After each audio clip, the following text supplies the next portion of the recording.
The credit movement in this country started in 1904 and it had its own difficulties since the last several decades. The main problem regarding cooperative credit has been that it has been untimely and inadequate.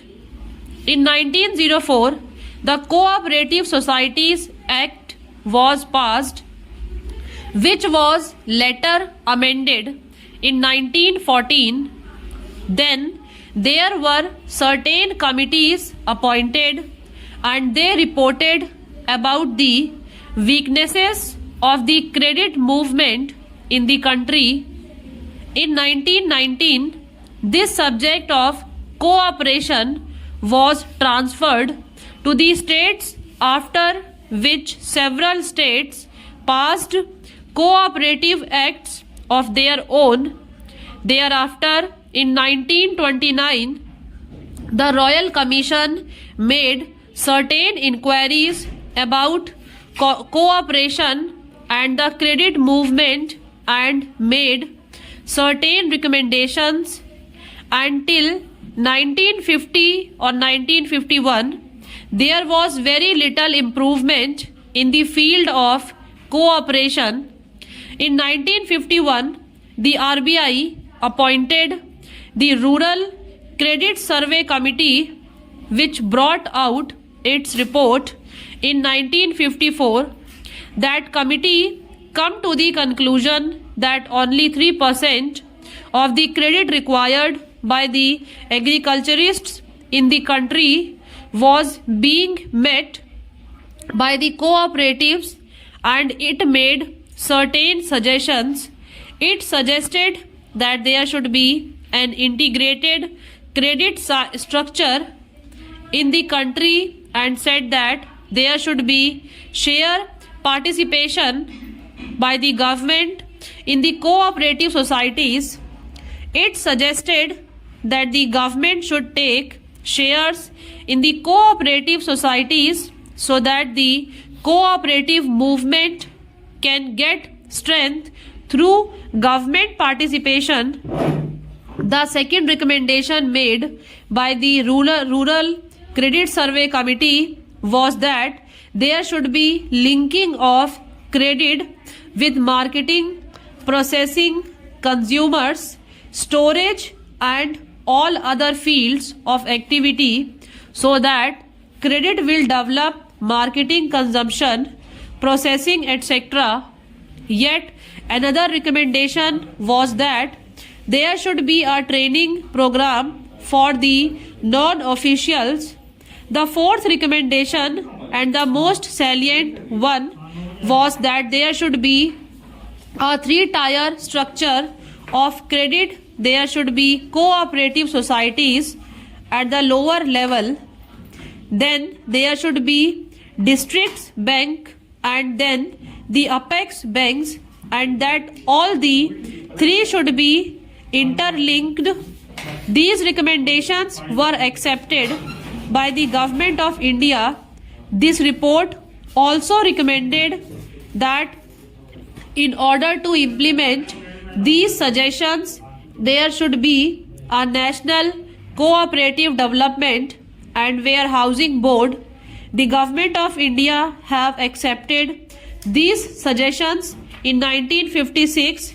According to that act, there came into being a warehousing board which took care of the warehouses in the country, and also the National Development Board which took care of the development of the cooperatives. It was first thought that the two boards should be worked out under two different acts, but as both the subjects were administratively under the ministry at that time, namely the Ministry of Food and Agriculture, it was thought proper at that stage that the same act should administer the National Development Board and the Warehousing Corporation.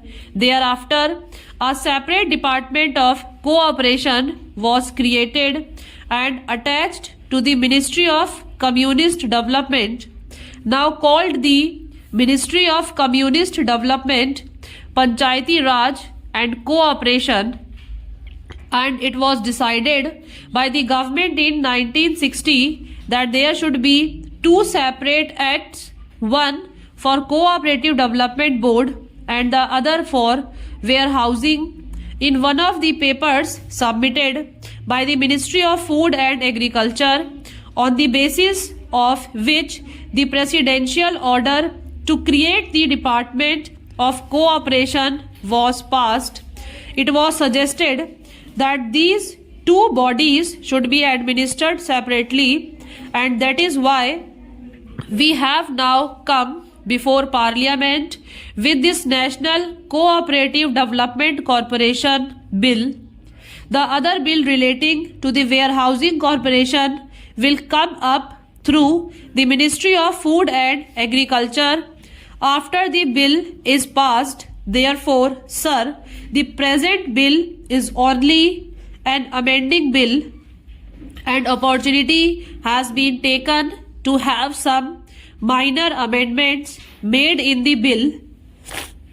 Firstly, the original act covered only agricultural produce, and agricultural produce had been defined in that act, and now besides agricultural produce, any notified commodity, it also being included if government wants to include any commodity for which Parliament is competent to legislate, it can notify that commodity and apply the provisions of this measure to that commodity. In that case, we will not have to come to Parliament again and again.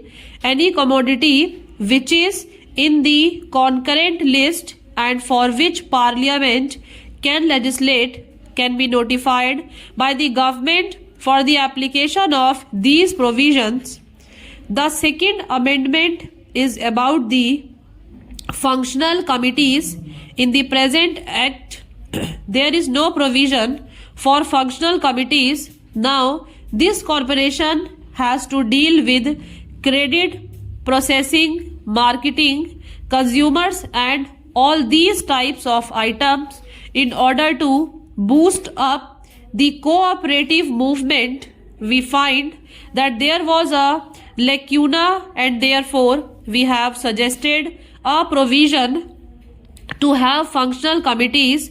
It is only an enabling provision, and after this bill becomes act, we will have functional committees regarding credit, processing, consumers, etc. Then there was no power of delegation.